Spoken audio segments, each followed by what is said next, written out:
Spider-Man No Way Home Villains Panel, Peacemaker, and The Matrix Resurrections Deja Vu trailer are up on Patreon, because guess what?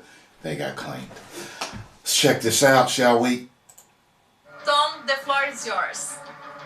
Hi everyone, I am Tom Holland. You might recognise me as your friendly neighbourhood Spider-Man, and I am here to tell you that Spidey's back for an all-new adventure in Spider-Man No Way Home. I know people say this a lot, but I mean it when I say that you're going to see things in this movie that you've never ever seen before. Okay. I'm talking about pumpkin bombs, sandstorms, the multiverse, which, okay, you might have seen them before, but I promise, not like this and not together.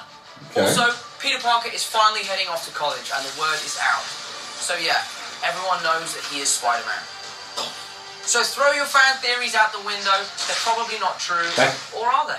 Most ambitious films we've ever made. An incredible story with lots of heart, laughter, high-flying action, mind-blowing effects, and some insane villains. No Way Home is the culmination of the Homecoming trilogy and the start of a multiverse of possibilities. Now I have the honour of introducing some legends. Please enjoy this exclusive panel with my dear friends Alfred Molina, Willem Dafoe, and Jamie Foxx here at CCXP. Whoa! This is amazing! What excited you most about returning to Spider-Man franchise and reprising these iconic roles?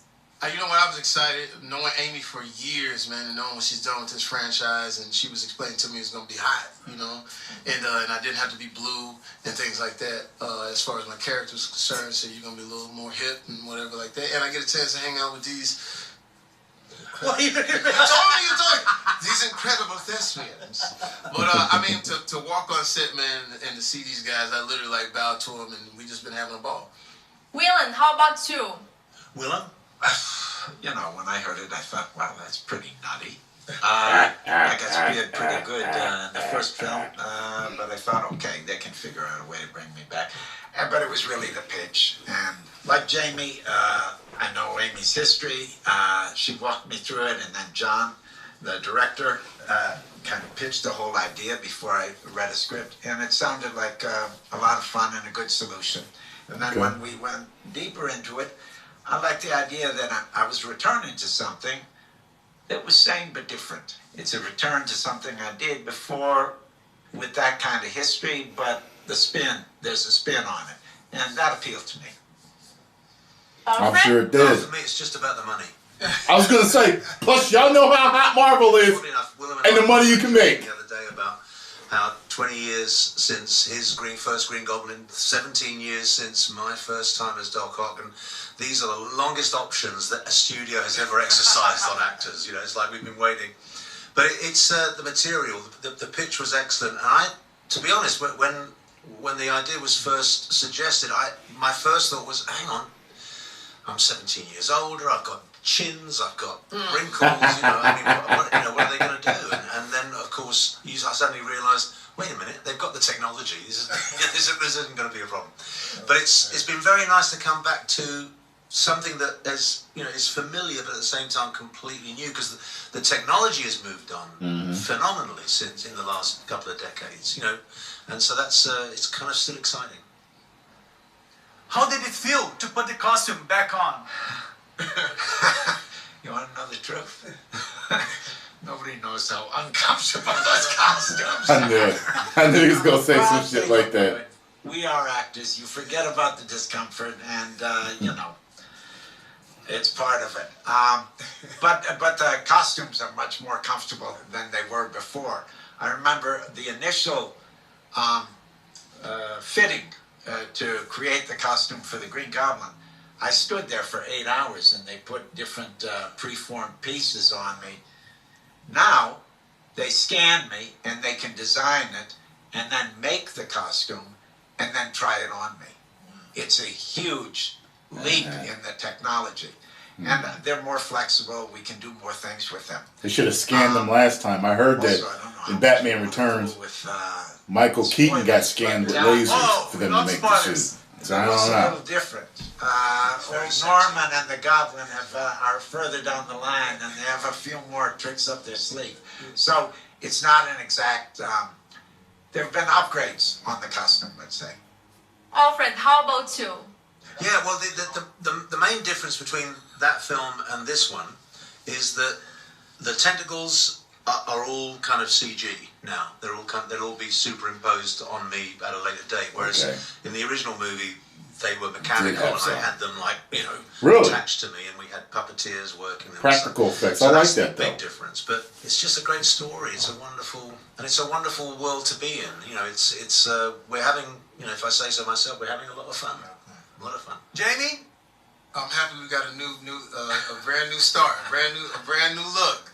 The blue when we did it the first time, it was look, man, I didn't care. I was just happy to be in this wonderful chorus, and it was like you said, it was sort of like 2 or 3 hours or whatever like that. But with this new is fly. The homies is like, okay, we get you now. When I was blue, they still roll with me, but okay, you blue.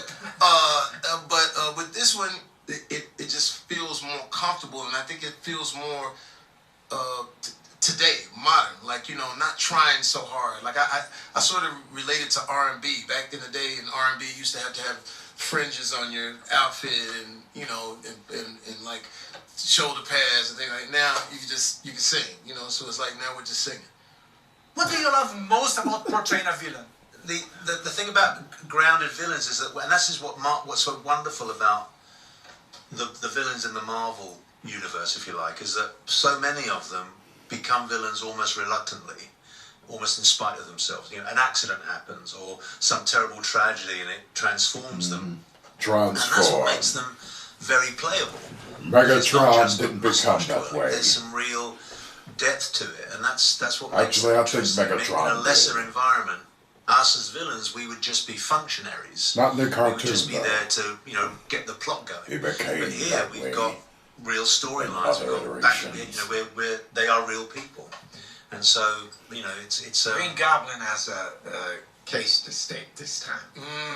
He's trying to make his case. Not in the A G1. philosophy of life. It's not just He was about just some made kind evil. of abstract muscle In G1. twirling power grab. It's about. Are you suggesting I'm a This should be such interesting. This should be interesting. Now look here, I'm classically trained.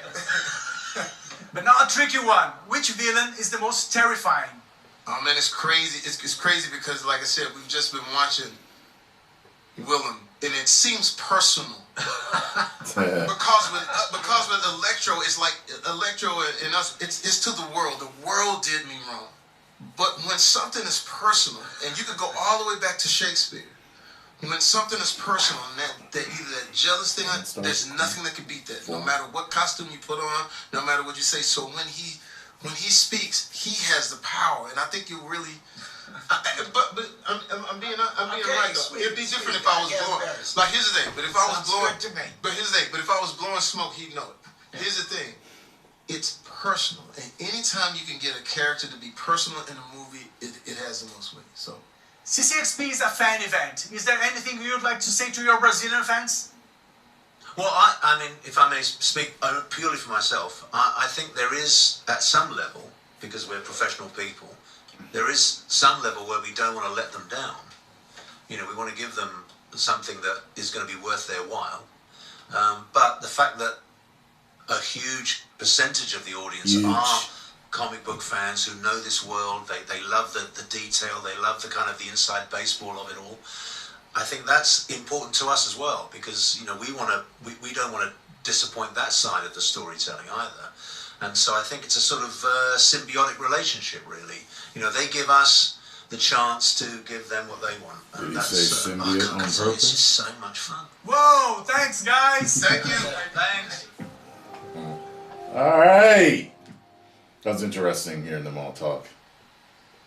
The more I continue to act, by the way, I have a tremendous opportunity that just came my way the other day. That rhyme I had to play at the game bars. And I cannot wait to fucking jump into this role. And it is probably going to be, no, it is. It's going to be my most bad fucking ass role to date. But the more I continue to act, the more I really listen to what other actors say when they're talking about their characters. Like, I'm just taking this on like a sponge and just growing. And it was really cool to listen to these, you know, 3 great actors talk about this. So, hey, you know, I'm going to be there with bells on. So let's get it. Post comments down below. Let me know what you all thought. And if you enjoyed my reaction to this, make sure you hit the like button, subscribe, and share. 10 million subscribers. Woo!